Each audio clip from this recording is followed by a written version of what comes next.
The golden light came first, a radiance that defied every law of physics known to mankind. It manifested during an ordinary Wednesday Mass in St. Peter's Basilica, right in the heart of the Vatican. Cardinals froze mid-prayer. Tourists captured the impossible on thousands of phone cameras. The faithful fell to their knees. But before I tell you what happened next, if you want to see how this cosmic invasion reshapes our entire world, hit that subscribe button right now. Trust me, you won't want to miss a single moment of this insane journey, through a vertical tear in reality itself, shimmering like a knife wound in the very fabric of existence, stepped a being so overwhelming that reality seemed to bend around him. He stood nearly 3 meters tall, clad in golden armor that reflected no known metal on Earth. His face somehow contained all human features and none, beautiful and terrible in equal measure. His eyes held galaxies. In one hand, he carried a flaming sword that wept fire rather than burned with it. In the other, a staff topped with a 2-headed eagle of gold. The Emperor of mankind had arrived on Earth, but not his Earth. This is not as it should be. His voice was both a whisper and a thunderclap that shattered every stained glass window in the basilica simultaneously. Blood trickled from the ears of those nearest to him. Swiss guards rushed forward, their training overriding their awe and terror. The Emperor regarded them with something approaching pity. With the merest flicker of his consciousness, their weapons turned to dust in their hands, not through technology, but through sheer psychic might that had guided humanity for millennia in another timeline, another universe entirely. I sense no astronomicon, he continued, his psychic voice now modulated to avoid further harm. No warp storms. The immaterium lies nearly dormant here. His ancient eyes scanned the gathered crowd with growing realization. This Earth requires my attention. Within hours, global communications networks collapsed under the weight of impossible footage streaming from Rome. In Beijing, the Politburo convened an emergency session. In Washington, the president was rushed to a secure bunker. In Moscow, military protocols shifted to high alert. But all their preparations were meaningless. Humanity was encountering its first truly post-human entity, and no protocol existed for such an event. The Emperor stood before the masses in St. Peter's Square, where thousands had already gathered, drawn by an unconscious psychic call they could not name but could not resist. His radiance caused camera lenses to crack and distort. And then he did something that changed everything. He scanned the minds of all humanity simultaneously. His psychic powers extended across the globe like golden tendrils, touching every human consciousness. What he discovered shook even his ancient, immovable will. This Earth had never known him. This humanity had never been guided by his hand. The horrors that plagued his galaxy, the chaos gods, the Xenos threats, lay dormant or entirely absent here. This was a virgin timeline, untouched by the Great Crusade, the Horus Heresy, or the 10,000 years of grinding war that had followed. Most disturbing of all, he found no trace of chaos corruption. In this reality, the warp was calm, almost placid, reflecting only the dreams and nightmares of an innocent species not yet touched by true horror. The Emperor made his first decision. He would reshape this Earth as he had once reshaped his own. But this time, there would be no mistakes, no treacherous suns, no hidden agendas. This humanity would receive the gift of his guidance, pure and undiluted. The age of superstition was over. The true age of the Emperor had begun. In the following days, every attempt to contain or control the Emperor proved laughably inadequate. A squadron of fighter jets dispatched to enforce Italian airspace disintegrated into their component atoms when they approached his psychic aura. A cruise missile launched by a panicked regional commander reversed course midair and buried itself harmlessly in the Mediterranean. The Emperor walked north from Rome. Behind him followed the first of his disciples, tens of thousands strong, their minds linked in a gestalt of purpose that overrode individual will. Former bankers walked alongside former beggars. Ex-criminals marched in perfect unison with former judges. The Emperor's psychic dominance erased old divisions and forged new neural pathways dedicated to a single purpose: the unification of Earth. At the French border, An armored division awaited. The commander, a veteran of 3 wars, stood his ground as the golden giant approached. "You serve bravely," the Emperor acknowledged, his voice causing the very air to vibrate. "But you serve the wrong masters." The commander raised his hand to order warning shots. His arm froze mid-gesture, not through paralysis but through sudden and complete understanding. In an instant, the Emperor had transferred a fragment of his cosmic vision directly into the man's mind. The commander saw the trajectory of human history, the petty squabbles, the self-destruction, millennia of wasted potential, and he saw an alternative, a path of unity and purpose under the golden light. Tears streaming down his face, the commander ordered his forces to stand down. Many joined the growing procession immediately. This wasn't an invasion, it was a conversion. As the Emperor's psychic reach continued to expand across the globe, something unprecedented began happening. Those with latent psychic abilities, rare humans with untapped potential, started experiencing visions of a golden throne, a united human empire spanning the stars, and the benevolent but firm guidance of the master of mankind. The first dramatic manifestation occurred during a live television interview in London. A skeptical physicist attempting to provide rational explanations for the events in Rome found himself confronted by a former graduate student whose eyes now blazed with golden fire. "You speak of laws that no longer apply," she declared, her voice layered with harmonic overtones that caused studio lights to shatter. "The Emperor brings new understanding, new purpose." To demonstrate, she extended her hand toward a glass of water. The liquid rose in defiance of gravity, forming a perfect replica of the imperial acolyte before bursting into flames that burned gold instead of orange. Similar manifestations occurred globally. In Seoul, a teenager levitated 3 meters above his high school track. In Lagos, a medical student healed a terminal cancer patient with a touch, her hands glowing with golden light. In Seattle, a software engineer accurately predicted 3 major earthquakes, claiming the Emperor had granted him the ability to sense planetary patterns. These emerging psychers became the Emperor's vanguard, his message amplified through their newfound abilities. As the Emperor approached Paris, the first organized resistance finally materialized. An unlikely coalition of religious leaders from across the theological spectrum established a blockade on the outskirts of the city. Armed with nothing but faith and holy texts, several thousand believers formed a human chain across the Emperor's path. The Emperor halted his procession.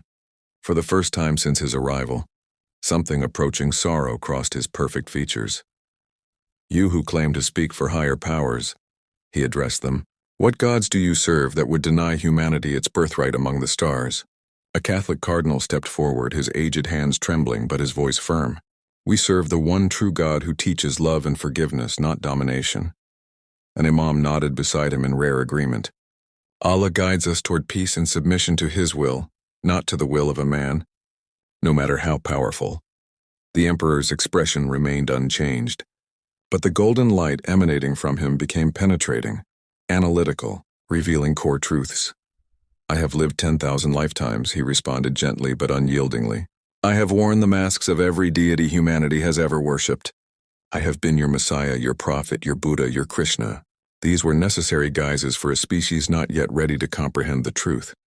With a gesture that seemed almost regretful, he extended his consciousness toward the gathered religious leaders, not to harm them but to show them.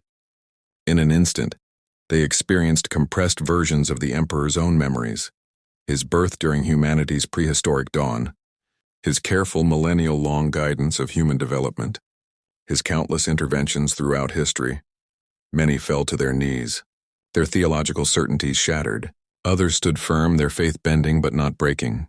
"If what you show us is true," a Baptist minister spoke, his eyes wide, "then you have deceived mankind for millennia.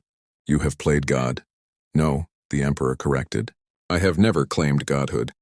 I have only ever been what I am, the guardian of humanity's destiny. It is humans who insisted on deifying what they could not understand." As the theological debate unfolded, satellites detected something new. The tear in reality through which the Emperor had entered hadn't closed. Instead, it had stabilized and was now fluctuating rhythmically like a heartbeat.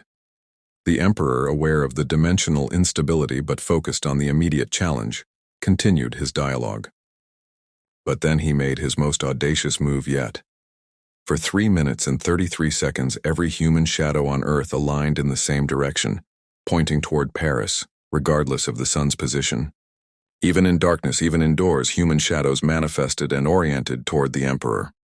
In this moment, as global telecommunications collapsed under the strain, the Emperor established a psychic network that bypassed technology entirely.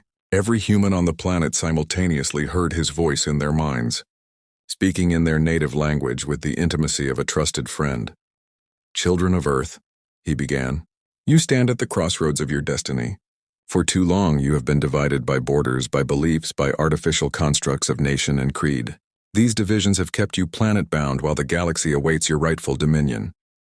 The message continued, laying out a vision of human unification and advancement that resonated at the deepest levels of consciousness. It wasn't mind control. The Emperor had learned from his timeline that forced compliance bred only resentment and rebellion. Instead, it was persuasion on a scale never before experienced. When the broadcast concluded, the world had fundamentally changed, not through conquest, but through conversion. The resistance at Paris dissolved not through conflict but through understanding. The Emperor continued his journey toward Brussels, his procession swelling to millions. But as the Emperor reshaped human society, the tear in reality continued to widen. And through that widening gap, something else was beginning to take notice. Entities whose very nature was antithetical to everything the Emperor represented. The first sign came not on Earth, but on Mars. Astronomers observed an impossible atmospheric change, a brief swirling pattern of red energy forming a stylized skull before dissipating. Spectral analysis showed compounds that couldn't exist naturally. The Emperor sensed the disturbance immediately. His expression, witnessed by millions in Brussels, changed from serene certainty to something approaching concern. "It begins sooner than expected," he murmured. "The immaterium stirs." Understanding the threat, the Emperor accelerated his timeline. Earth's technology would need to advance by centuries within months if humanity was to have any chance against what might come through. In Silicon Valley, tech executives found themselves summoned to an emergency conclave. Through a golden light that seemed to emanate from everywhere and nowhere, the Emperor laid out designs for technologies that existed only in his home timeline. Void shields, warp engines, weapons that could disrupt reality itself.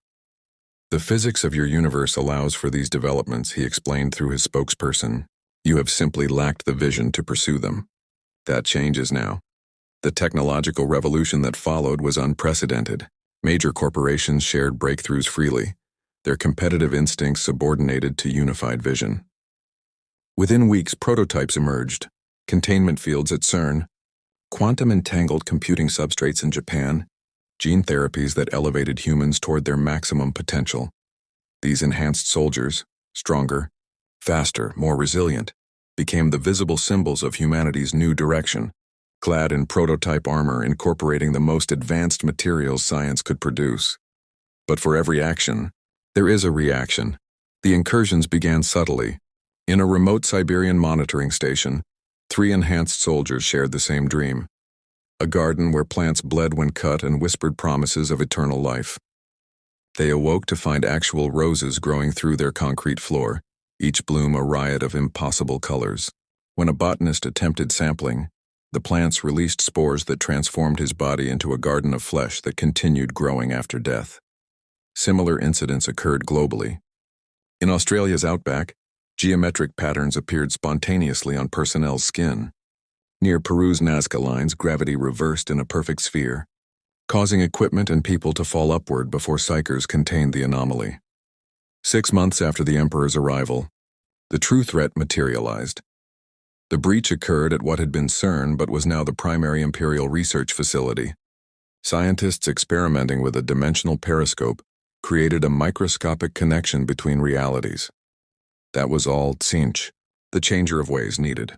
Through this pinprick, a fraction of his consciousness extended into the virgin universe, manifesting as cascades of blue-purple flames that consumed not matter, but possibility itself. The entire facility and surrounding Swiss countryside transformed. Physical laws operated differently. Probability ceased functioning linearly. Those caught in the transformation found their bodies and minds altered based on innermost desires and fears. The Emperor felt the breach instantly, a psychic scream, transcending physical distance for the first time since his arrival. Genuine alarm registered on his perfect features.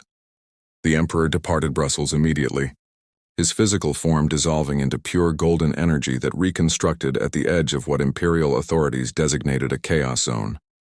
What he witnessed confirmed his worst fears. The Virgin Warp was being corrupted. At the zone's center stood what had once been the lead scientist, now transformed into a cackling sorcerer, whose flesh constantly shifted between states of matter. The changer of ways extends his greetings. Anathema, the sorcerer spoke, using the title by which chaos gods had always referred to the Emperor. How generous of you to discover a fresh universe for us. The Emperor's flaming sword materialized and he struck with thought speed. The blade severed not just the sorcerer's body, but his connection to animating warp energy. But the chaos zone remained, a beachhead from which Tzeentch's influence continued spreading. For 3 days and nights, the Emperor maintained his psychic barrier, containing Tzeentch's influence while working to seal the breach. The strain would have annihilated any lesser psyker, but the Emperor had faced down all 4 chaos gods during the Horus heresy. On the 4th day's dawn, the Emperor emerged victorious but visibly affected. The direct connection to Tzeentch had been severed, but the chaos zone remained, a permanent scar where physics had been altered. And worse, the main dimensional tear had grown more unstable during the conflict. From enhanced soldiers who had received first-generation gene therapy, the Emperor selected 500 candidates. The brutal augmentation process in a Rocky Mountains facility was crude compared to refined methods that had created Legiones Astartes, but effective: organ implantation, skeletal reinforcement, muscle density enhancement, and hypno-indoctrination transformed candidates into warriors, standing halfway between human and true space marines. The casualties were high. Of 500 who entered, only 300 survived to become the Emperor's first battle-ready transhuman force, the Vanguard. Their baptism of fire came as the Nurgle incursion in Rio reached critical levels. The Vanguard moved with transhuman speed through favela alleyways, where biological matter reconfigured according to Nurgle's putrid vision. At the incursion's heart, they discovered a community clinic transformed into a throbbing organic structure. Within its pulsating chambers, a great unclean one was beginning to manifest. The Emperor dispatched reinforcements. The daughters of the Emperor, female psychers trained to focus their powers through disciplined mantras that functioned as psychic formulae.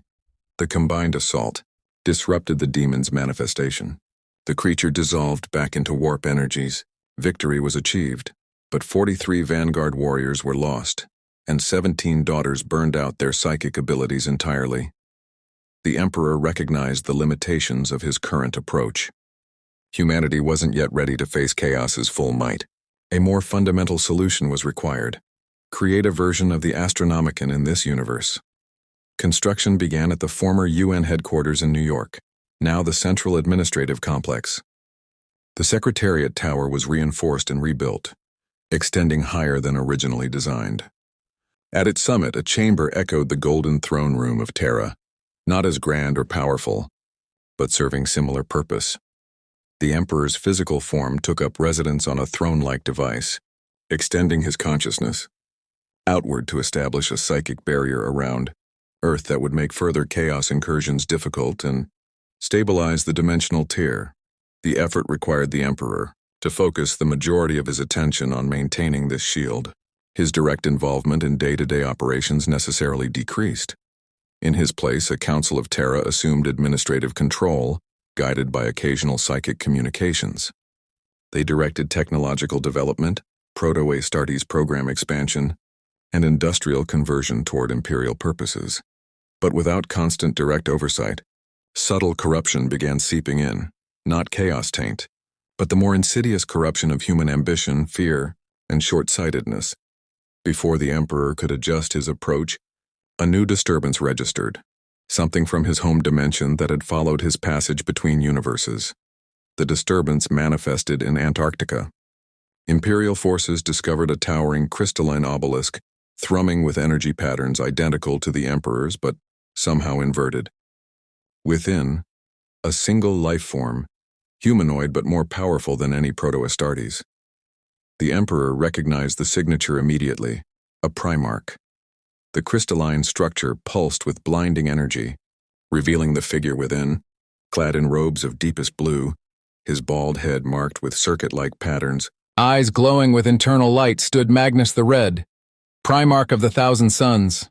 Father, Magnus addressed the Emperor directly through psychic communication. I have found you across the walls between worlds.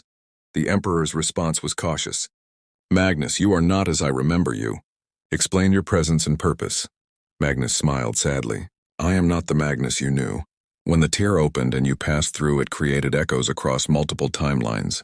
I am from one where the heresy took a different path, where your confrontation with Horus ended differently. Magnus explained. In his timeline, the Emperor had defeated the arch-traitor without being mortally wounded. The Great Crusade continued, bringing all human worlds under compliance. But the Chaos Gods found other champions, other vectors of attack. Magnus himself had never made his catastrophic bargain with Tzeentch, never been corrupted, instead growing into a mature and measured wielder of his psychic gifts. I followed you because I sensed what was happening. Magnus continued. The Chaos Gods have found this virgin universe. They seek to corrupt it from the beginning. The Emperor examined Magnus's consciousness, searching for deception or corruption. What he found satisfied him. This Magnus had experienced a different fate, remaining loyal and uncorrupted. You may serve at my side, the Emperor declared, but not as my son. In this universe I have no sons yet. You will be my advisor, my fellow guardian against the ruinous powers. Magnus bowed, as you wish. But I bring warning. The dimensional tear is more significant than you perceive.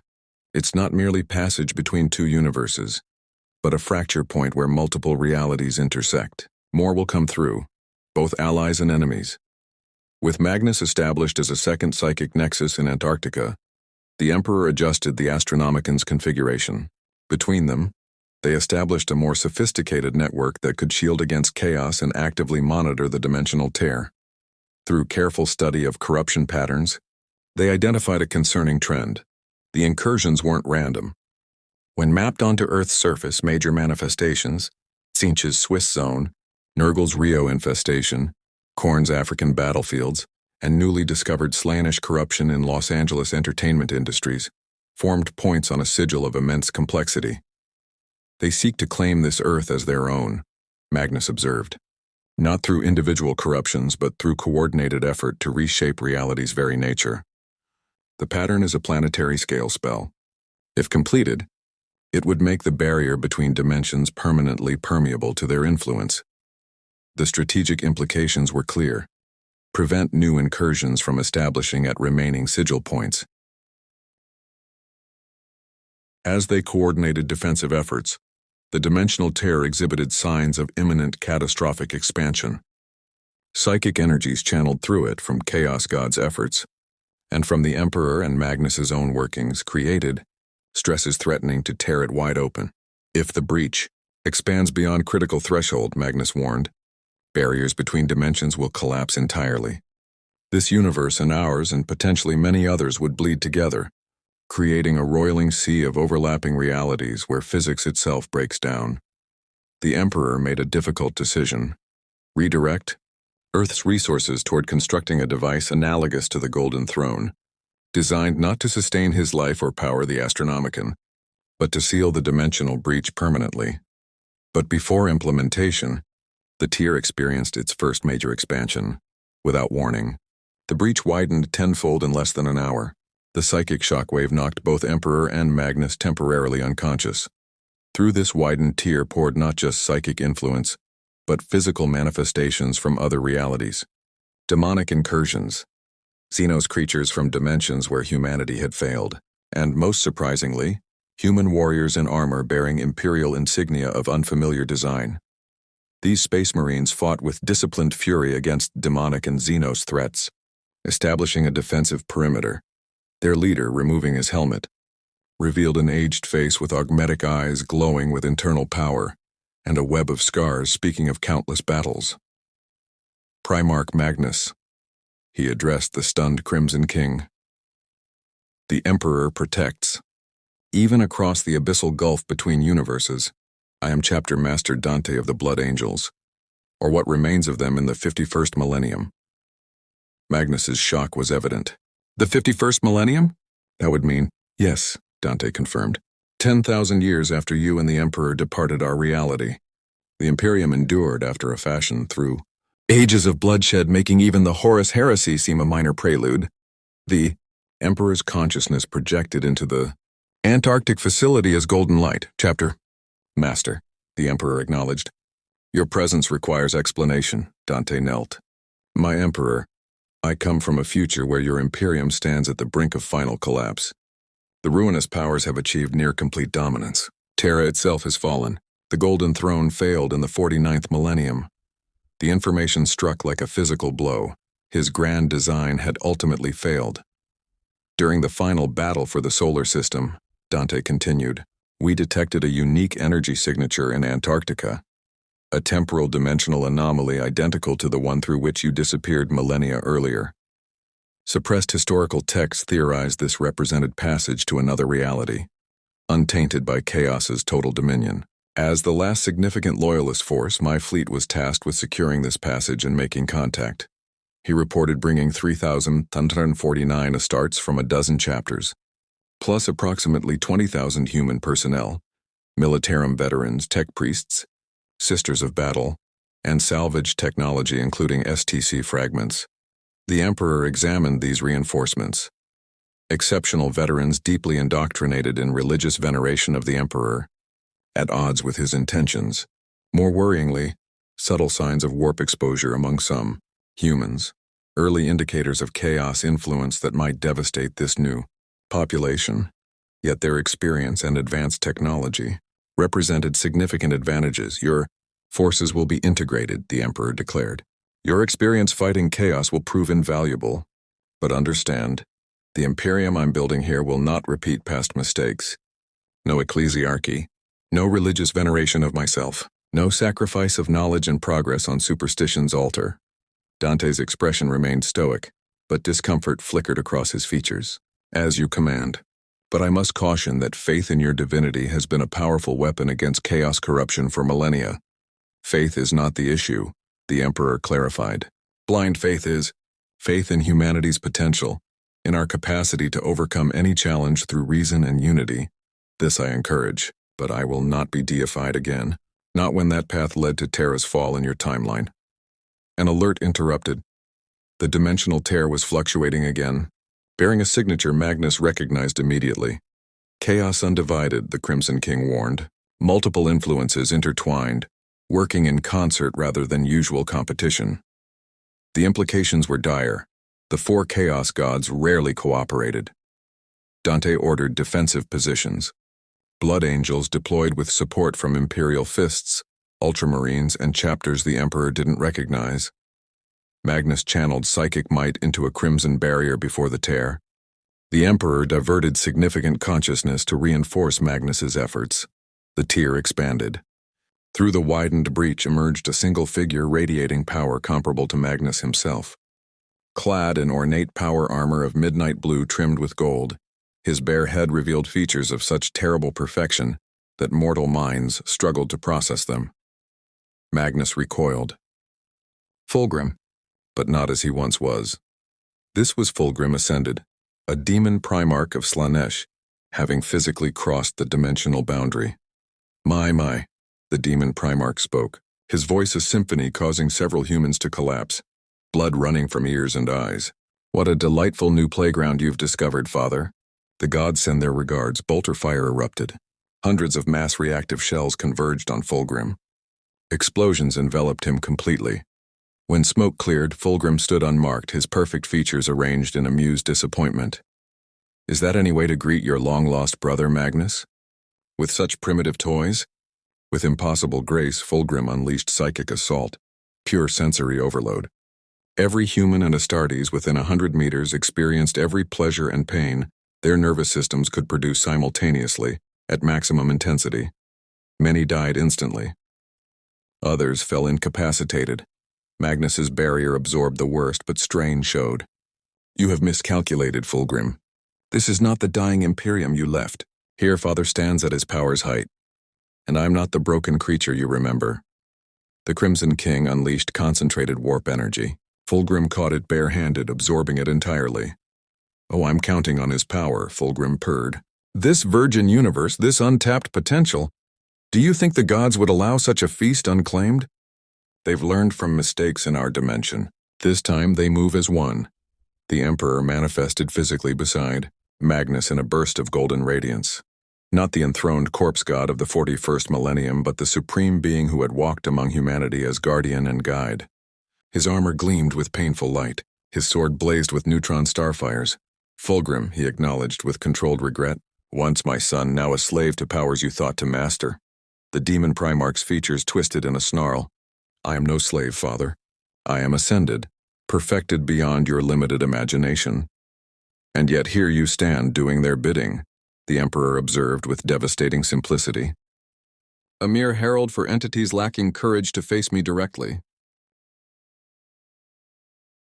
Before Fulgrim could respond, the dimensional tear expanded again, disgorging not a single entity but a wave of pure corruption, chaos in its purest form, unaligned to any specific god, transforming everyone caught in it according to inscrutable logic.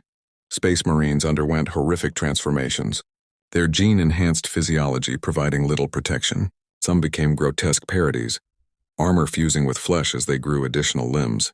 Others dissolved into pools of constantly shifting matter moving with apparent intelligence. The Emperor raised his flaming sword.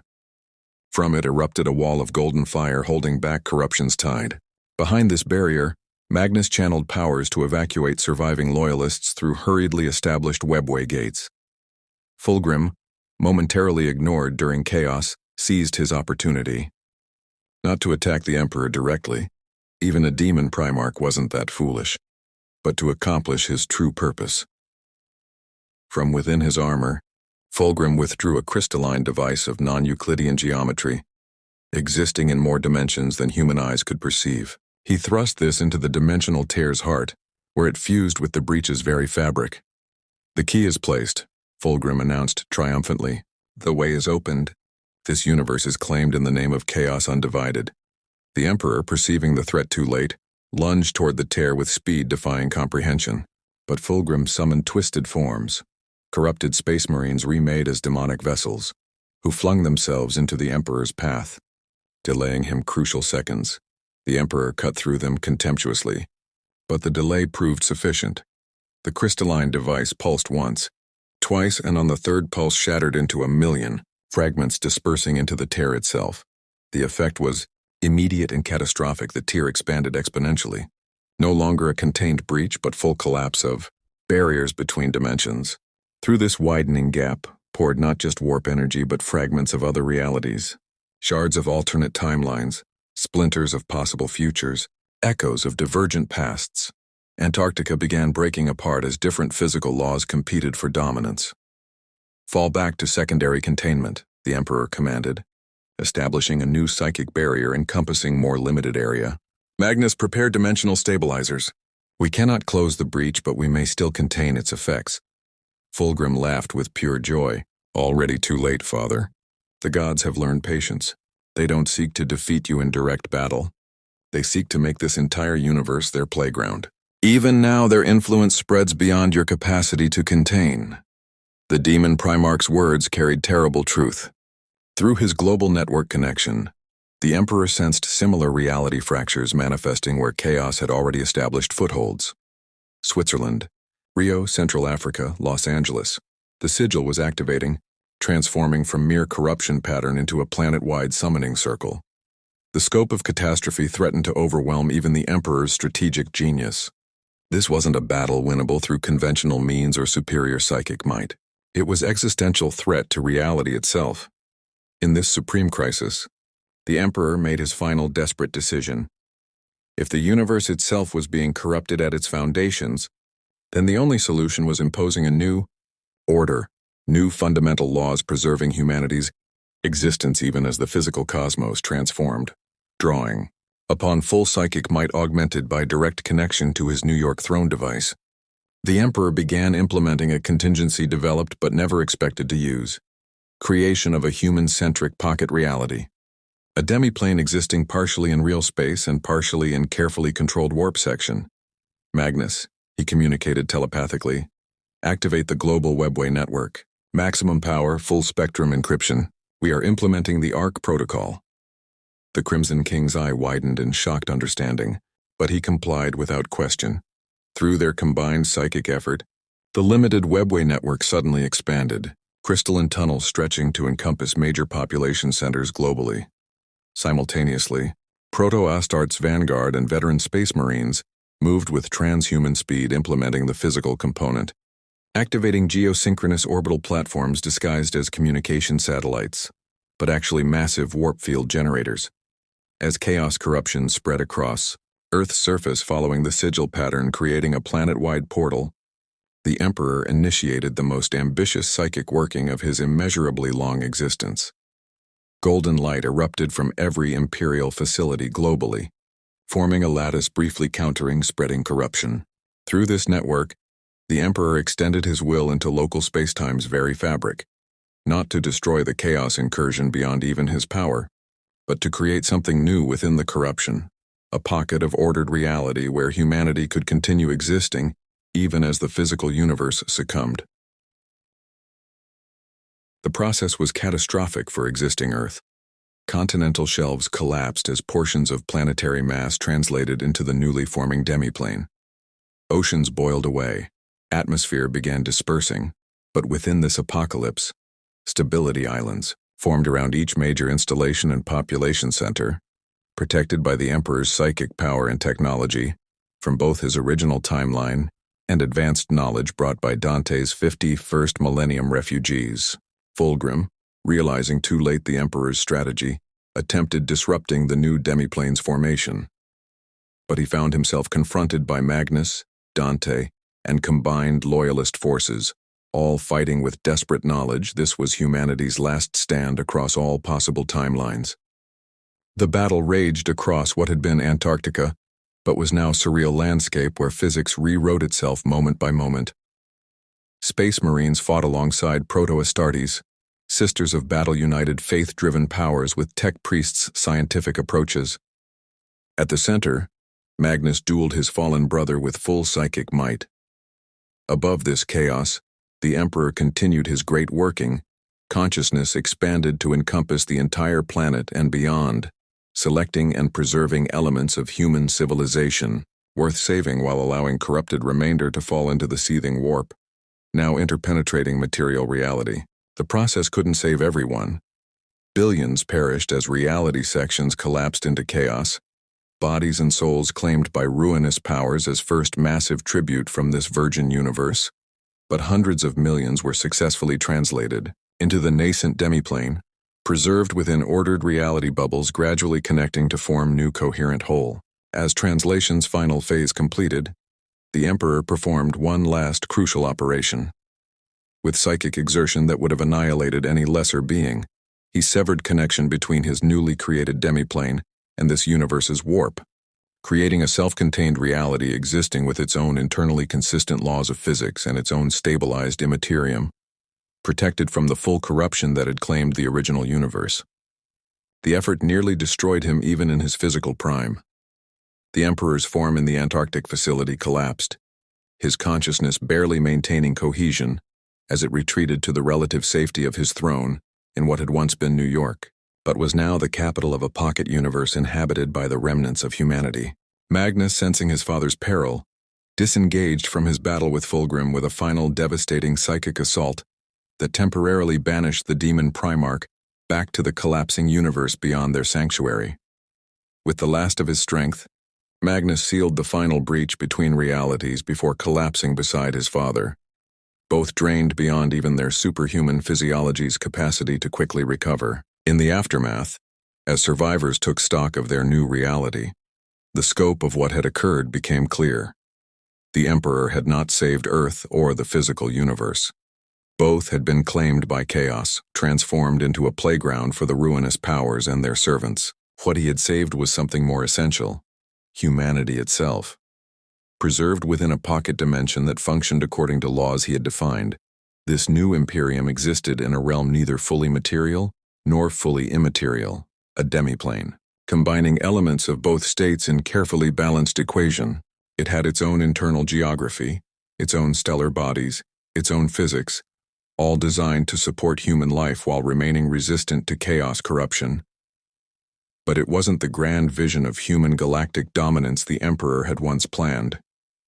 It was a lifeboat, a final refuge for a species whose home reality had been lost to powers beyond even the master of mankind's ability to defeat. And it was fragile, dependent on the continued psychic exertion of both the Emperor and Magnus to maintain its integrity. Chapter Master Dante stood on an observation platform overlooking what had become the new Imperial Palace, watching golden light pulse rhythmically from the throne chamber where the Emperor recovered. Around him, his blood angels maintained silent vigil alongside the Proto-Astartes vanguard, veterans from a dying future standing beside novices from an aborted present. "We fled one falling Imperium," Dante murmured to his lieutenant, "only to help birth another in a cage of its maker's design." "The Emperor protects, Chapter Master," his second replied with the rote certainty of millennia-old doctrine.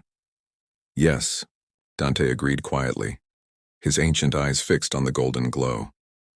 "But who protects the Emperor when even he cannot protect the universe itself?" As the Emperor recovered enough consciousness to assess the new reality he had created, he found himself facing choices even more difficult than those confronting him in his original timeline. This pocket Imperium had limited resources, limited space, limited potential for expansion. The demiplane, while stable, encompassed only what the Emperor had managed to preserve during the catastrophic translation: portions of Earth's continents, reconstructed according to his psychic template, several asteroid installations, a reconstructed Luna, and a small fleet of vessels that had been in orbital facilities during the transition. Total human population, approximately 400 million souls, a fraction of Earth's original billions, but still a viable foundation for rebuilding. The Council of Terra convened an emergency session within the Imperial Palace's Grand Chamber, a structure that existed simultaneously in material form and as psychic construct, its walls seeming to extend into impossible distances. Among the council members sat representatives of the old world's governments, now vestigial authorities governing population segments that remembered their nations of origin, tech priests from both the Emperor's original timeline and Dante's. Future Mechanicus debated furiously over resource allocation and technological priorities. Military commanders from 3 different temporal origins, the Proto-Astartes vanguard, Dante's Space Marines, and conventional forces from Virgin Earth, struggled to establish unified command structure. And presiding over this chaos, not the Emperor himself, still too weakened to manifest physically, but Magnus the Red, serving as his father's voice and will. "The fundamental question before us," Magnus addressed the assembly, his single eye sweeping across the gathered representatives, "is not how we survive within these constraints. Humanity has always excelled at survival. The question is, what do we become?" A former American general, now commanding a mixed force of enhanced soldiers and traditional military, spoke first. "With respect, Lord Primarch, the question seems academic. We're trapped in a pocket universe with finite resources, surrounded by a chaos-corrupted reality we can never return to. Survival isn't assured. It's our only possible achievement." "Defeatist thinking," countered a tech priest whose body was more machine than flesh, his vocal synthesizer lending his words harsh metallic overtones. "The Omnissiah, the Emperor, has preserved the knowledge necessary to sustain and even expand our domain. With proper resource management and technological development, this demiplane could become more than mere refuge." "More?" A voice rang out from the Space Marine contingent. Brother Captain Erasmus of the Imperial Fists, one of Dante's senior commanders, stepped forward. "We fled a galaxy consumed by chaos only to find ourselves imprisoned in a reality of our own making. The Emperor's vision has always been expansion, conquest. bringing all of humanity under unified rule. How do we fulfill that vision when there are no new worlds to conquer? Magnus regarded the imperial fist with an expression mixing sympathy and something harder to define. Perhaps, brother captain, that is precisely the point. In every timeline, the Emperor's expansion has led to conflict, internal and external. The Great Crusade sparked the Horus Heresy. 10,000 years of endless war led to the fall you escaped. What if this limitation is not a curse but an opportunity? Murmurs rippled through the assembly. A cultural representative from what had been India stood, her enhanced physiology, a gift of the Emperor's gene therapies, evident in her fluid movements. The Primarch suggests we view our constraints as liberation, she observed. No Xenos to fight. No rival human empires to conquer. Just ourselves and the challenge of building a truly perfected human society. Is that your meaning, Lord Magnus? Precisely, Magnus confirmed. My father has spent millennia trying to guide humanity toward its potential, while simultaneously fighting external threats and internal divisions. Here, for the first time, those distractions are removed. We can focus entirely on what humanity might become if freed from the eternal struggle for survival. A psychic presence filled the chamber, not the overwhelming force of the Emperor at full power, but a gentler manifestation, his consciousness projected through the throne room's connection. My son speaks wisdom. The Emperor's voice resonated in every mind present. I have walked among humanity since before your ancestors discovered fire. I have guided you through ages of darkness and light. I have worn the faces of your prophets and kings, your saviors and conquerors, and in every iteration the same pattern repeats. External threats drive internal unity, but that unity breeds rigidity, and rigidity invites corruption or stagnation. The projection solidified, taking the form of the Emperor not in his golden armor but in simple robes, his appearance humble yet radiating undeniable authority. Here we have a chance to break that pattern. Yes, our resources are finite. Yes, our domain is limited. But within those limits we can create something that has never existed in any timeline I have known. A human society that has transcended its own worst impulses. My Emperor, Dante spoke, his aged voice carrying across the chamber. With profound respect, you have attempted this before. The Great Crusade was meant to create such a society. The Webway project would have freed humanity from warp dependence. Each vision collapsed under the weight of internal betrayal or external corruption. What makes you believe this attempt will succeed where others failed? The Emperor's projection turned to face the ancient chapter master, and for a moment, those nearest saw something unprecedented in the master of mankind's expression: humility. Because I have learned, chapter master, each failure has taught me something about the flaws in my approach.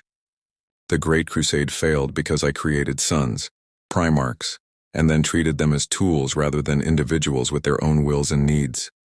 The Webway project failed because I kept too many secrets, trusting no one with the full truth of what I attempted.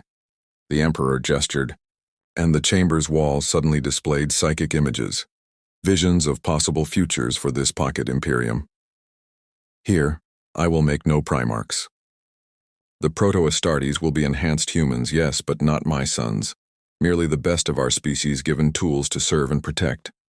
Here I will keep no secrets from those entrusted with governance. The Council will know the full scope of what sustains this demiplane and what threatens it. The images shifted, showing humanity spreading not through conquest, but through careful expansion within the demiplane's boundaries. New cities rising with architecture blending imperial efficiency and artistic beauty. Research facilities where tech priests and scientists from Virgin Earth collaborated without religious dogma hampering progress. Most importantly, the Emperor continued, I will not allow myself to be worshipped. The Lectitio Divinitatis and the cult of my supposed divinity were wrought at the heart of the Imperium in Dante's timeline. Here that will not be permitted to take root. And yet, interjected a sister of battle from Dante's contingent, her armor still bearing the scars of the final battles for the solar system. It was faith in your divinity that sustained us through 10,000 years of darkness.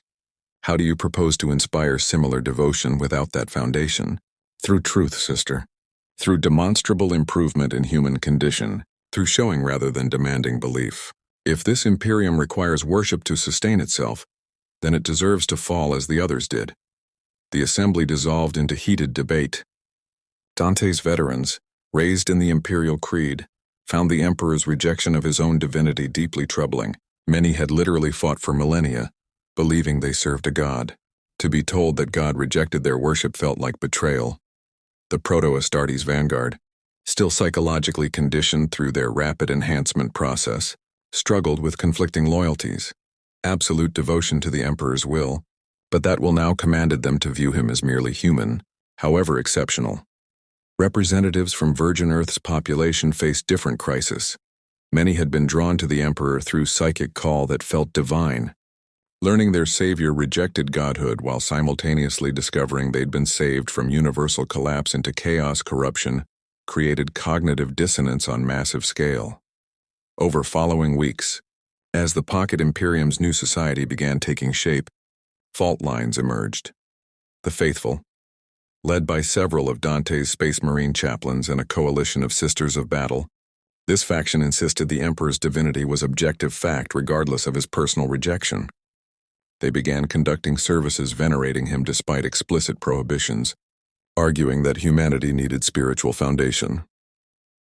The rationalists, centered around Magnus and the tech priests from Virgin Earth, this group embraced the Emperor's vision of reason-based society. They advocated for aggressive educational programs to eliminate superstitious thinking and replace it with scientific understanding. The pragmatists, former political leaders and military commanders who cared less about theological debates and more about resource allocation, defense preparedness, and practical governance. They viewed both faithful and rationalists as distractions from immediate survival needs. The resistance, a smaller but vocal minority who had never fully accepted the Emperor's intervention in Virgin Earth's development. They argued this entire situation, trapped in a pocket dimension, proved the Emperor's presence had been catastrophic rather than beneficial. The Emperor, still recovering but aware of these divisions through psychic monitoring, faced the oldest challenge of his long existence: unite humanity despite fundamental disagreements about reality's nature. From his throne, he called Magnus to private council. The Primarch stood before the throne platform where the Emperor's physical form sat connected to machinery, maintaining the demiplane's stability. Golden cables ran from his spine into crystalline structures pulsing with psychic energy. His face, though composed, showed strain that would have killed any lesser being. You perceive the irony. "My son," the Emperor said, his physical voice barely above a whisper, though his psychic presence remained strong. "I created this refuge to avoid repeating past mistakes, yet already the same divisions emerge." Magnus nodded slowly. "Human nature persists regardless of environment. The same impulses that drove the Horus heresy exist here: desire for certainty, fear of change, competing visions of what perfection means." "Yes," the Emperor agreed. "But with crucial difference here, the external pressures that weaponize those impulses are absent. No chaos gods actively corrupting from within. No Xenos threats forcing desperate military decisions. Just humans disagreeing about their future. Which could still tear this society apart," Magnus observed. "Civil war in a pocket dimension would be extinction event."